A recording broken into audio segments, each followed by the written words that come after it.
संतोषी माता व्रत की पौराणिक कथा के अनुसार एक बुढ़िया थी। उसका एक ही पुत्र था। बुढ़िया पुत्र के विवाह के बाद बहू से सारे घर के काम करवाती, परंतु उसे ठीक से खाना भी नहीं देती थी। यह सब उसका लड़का देखता, पर अपनी माँ से कुछ भी नहीं कह पाता था। बहू दिन भर काम में लगी रहती, उपलेप थोपती, रोटी रसोई करती, बर्तन साफ करती, कपड़े धोती और इसी में उसका सारा समय बीत जाता। काफी सोच विचार कर एक दिन लड़का अपनी माँ से बोला, माँ, मैं परदेश जा रहा हूँ। माँ को बेटे की बात पसंद आ गई और उसने उसे जाने की आज्ञा दे दी।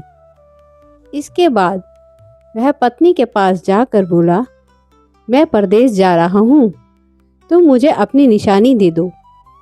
बहू बोली, मेरे पास तो निशानी देने योग्य कुछ भी नहीं है। यह कहकर वह पति के चरणों में गिरकर रोने लगी। इसे पति के जूतों पर उसके गोबर से सने हुए हाथों का गोबर लग गया।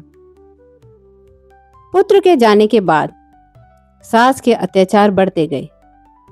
एक दिन उसकी बहू दुखी होकर मंदिर चली गई।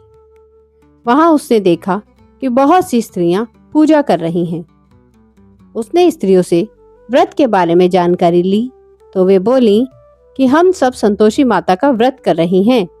इससे सभी प्रकार के कष्टों का नाश होता है। स्त्रियों ने बताया, शुक्रवार को नहा धोकर एक लोटे में शुद्ध जल लें, गुड़ चने का प्रसाद लें तथा सच्चे मन से माँ का पूजन करना चाहिए। खटाई भूल कर भी नहीं खानी चाहिए और ना ही किसी को देनी चाहिए। एक वक्त का भोजन करना चाहिए। व्रत का विधान सुनकर अब वह प्रति शुक्रवार को व्रत करने लगी। माता की कृपा से कुछ ही दिनों बाद उसके पति का पत्र आया और उसने कुछ पैसे भी भेजे। उसे प्रसन्न मन से फिर से व्रत किया और मंदिर में जाकर अन्य स्त्रियों से बोली, संतोषी माँ की कृपा से हमें पति का पत्र आया है और उन्होंने कुछ रुपया भी भेजा है। अन्य सभी स्त्रियां भी श्रद्धा से व्रत करने लगी। बहू ने कहा, हे माँ, जब मेरे पति घर आ जाएंगे तो मैं तुम्हारे व्रत का उद्यापन करूंगी। अब एक रात संतोषी माँ ने उसके पति को स्वप्न में दर्शन दिए और कहा, तुम अपने घर क्यों नहीं जाते हो बेटा? तो वह कहने लगा, माँ, सेठ का सारा सामान अभी बिका नहीं है, रुपया भी अभी नहीं आया है माँ। अगले दिन उसने सेठ को स्वप्न की सारी बात कही तथा घर जाने की इजाजत मांगी, परंतु सेठ ने इनकार कर दिया। माँ की कृपा से कई व्यापारी उसके पास आए, सोना चांदी तथा अन्य सामान खरीदकर उससे ले गए। कर्जदार भी उसका रुपया लौटा गए। अब तो साहूकार ने उसे घर जाने की इजाजत दे दी। घर आकर पुत्र ने अपनी माँ और पत्नी को बहुत सारा धन दिया। पत्नी ने कहा कि मुझे संतोषी माता के व्रत का उद्यापन करना है। उसने सभी को न्योता दिया, उद्यापन की सारी तैयारी करी। पड़ोस की एक स्त्री उसे सुखी देखकर उससे ईर्ष्या करने लगी थी। उसने अपने बच्चों को सिखा दिया कि तुम भोजन के समय खटाई जरूर मांगना।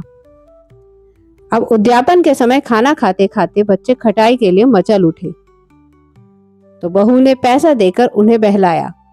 बच्चे दुकान से उस पैसों की इमली खटाई खरीदकर खाने लगे तो बहू पर माता ने कोप किया। राजा के दूत उसके पति को पकड़कर ले जाने लगे।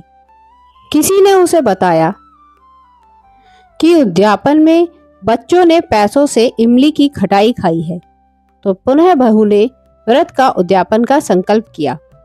संकल्प के बाद वह मंदिर से निकली तो राह में पति आता दिखाई दिया। उसका पति उससे बोला, इतना धन जो कमाया है उसका कर राजा ने मांगा था।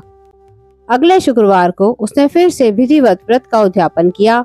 इससे संतोषी माता प्रसन्न हुई और 9 महीने बाद चांद सा सुंदर पुत्र उसके यहाँ हुआ।